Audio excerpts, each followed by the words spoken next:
Hola, ¿qué tal? Buenos días, tardes, noches. El día de hoy nosotros le hablaremos sobre los autores más importantes y destacados. Uno de ellos es Marco Tenencio. Soy Marco Terencio Barrón. Nací en 116 a.C. en Roma. Soy un caballero romano, polígrafo, militar y funcionario romano.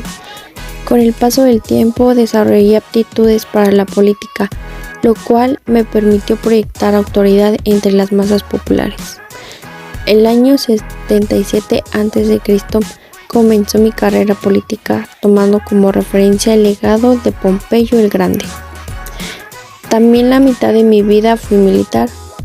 Soy autor de 74 obras que abarcan una amplia gama de asuntos, como escritos gramaticales, enciclopédicos, histórico-literarios, histórico-geográficos, retóricos y jurídicos, además de satarinas, poemas, oraciones y cartas.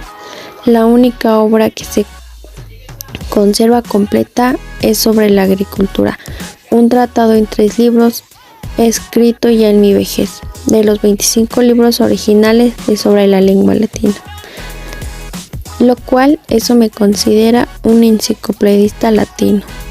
Tulio. Yo, Marco Tulio Cicerón, nací el 3 de enero del año 106 a.C. en Arrupín. Orador, político, escritor y filósofo latino. Mis principales obras siempre son a la defensa del pueblo en la antigua Roma. Con esto quiero decir que las antiguas leyes en esta época siempre estuvieron a la defensa de los quienes menos tenían o de los quienes estaban arraigados ante un sistema en el cual solamente los principales reyes podían gobernar. Mi pensamiento y obras se encuentran siempre a la defensa de la libertad y valores de la república. Soy leal al modelo tradicional y republicano contra aquellos que defendían la tiranía y surgimiento del imperio. Mi carrera política en el año 77 a.C. fui elegido del integrante de los más grandes senados. Y en el año 74 a.C., tomando el cargo de cónsul de la organización a una conspiración para derribar el gobierno, que fue controlado por ciertos quienes detuvo y ejecutó a varios de los partidarios de la cartilla, expulsando al Senado. Debido a estas críticas por haber actuado con defensa y dureza hacia estas problemáticas. Cantón.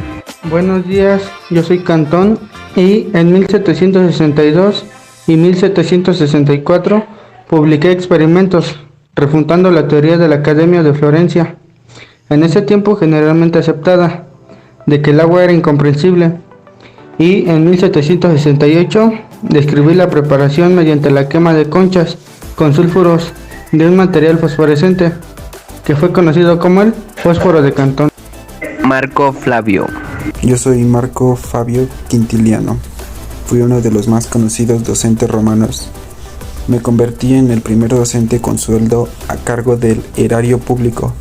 Fui autor de Sobre la información del orador, en la que recojo mis experiencias después de 20 años de docente, donde doy pautas para ser un buen profesor y denuncio las prácticas que deberían ser erradicadas. Demuestro que, a pesar de que había pocos profesionales de la enseñanza, algunos como yo nos preocupábamos de cómo enseñar, cómo aprendían nuestros alumnos, defendiendo la necesidad de una moralidad intachable y seriedad del profesor, mas teniendo en cuenta la edad de los alumnos. En vez de aplicar una disciplina dura, yo recomiendo alabar las intenciones de los alumnos, corregirlos sin usar improperios contra ellos, pues al agredirlos solo generaban desgana en ellos.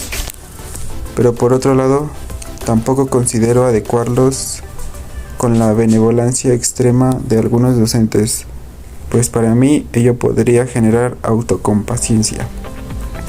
Considero que no se debe llegar a la monotonía al enseñar y que para luchar contra ella se debe dar un tiempo de descanso a los alumnos y variar las actividades. Propongo una temporalización de la jornada escolar, incorporando materias distintas además de la gramática, sin agotar a los alumnos como la música, la astronomía o la filosofía, o la geometría, por ejemplo, a la cual considero muy útil para agudizar el ingenio y favorecer la rapidez de capacitación de los adolescentes. Mi postura es defendida alegando que cuanto más pequeño es uno, mayor es la capacidad de aprendizaje, y que si ciertas disciplinas como los idiomas no se aprenden durante los años escolares, difícilmente se consiguen en la edad adulta.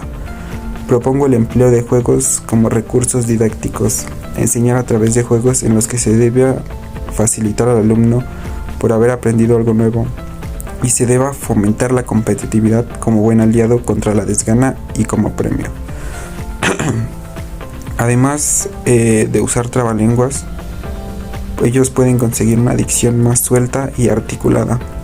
Considero que los chicos deben sentarse en orden, de acuerdo a sus aptitudes y personalidades, adaptando el método de aprendizaje a sus características y capacidades. Para aprender a escribir, aconsejo que los niños practiquen la caligrafía repasando los surcos realizados en las tablillas de cera, y que se pongan especial cuidado en lo que logren en una escritura limpia y rápida, y procurar evitar que durante los primeros ejercicios de escritura el niño utilice palabras vulgares como es costumbre, y que aprendan a leer como si estuvieran cantando. El empleo del castigo físico como medio de disciplina o como fomentador del estudio, muy usado en estos tiempos, lo rechazo completamente, pero este medio de disciplina no tuvo en su contra una fuerte oposición social, y en algunos lo rechazaban porque se utilizaban con los esclavos, y por ello consideraban que no debían utilizarse con niños libres.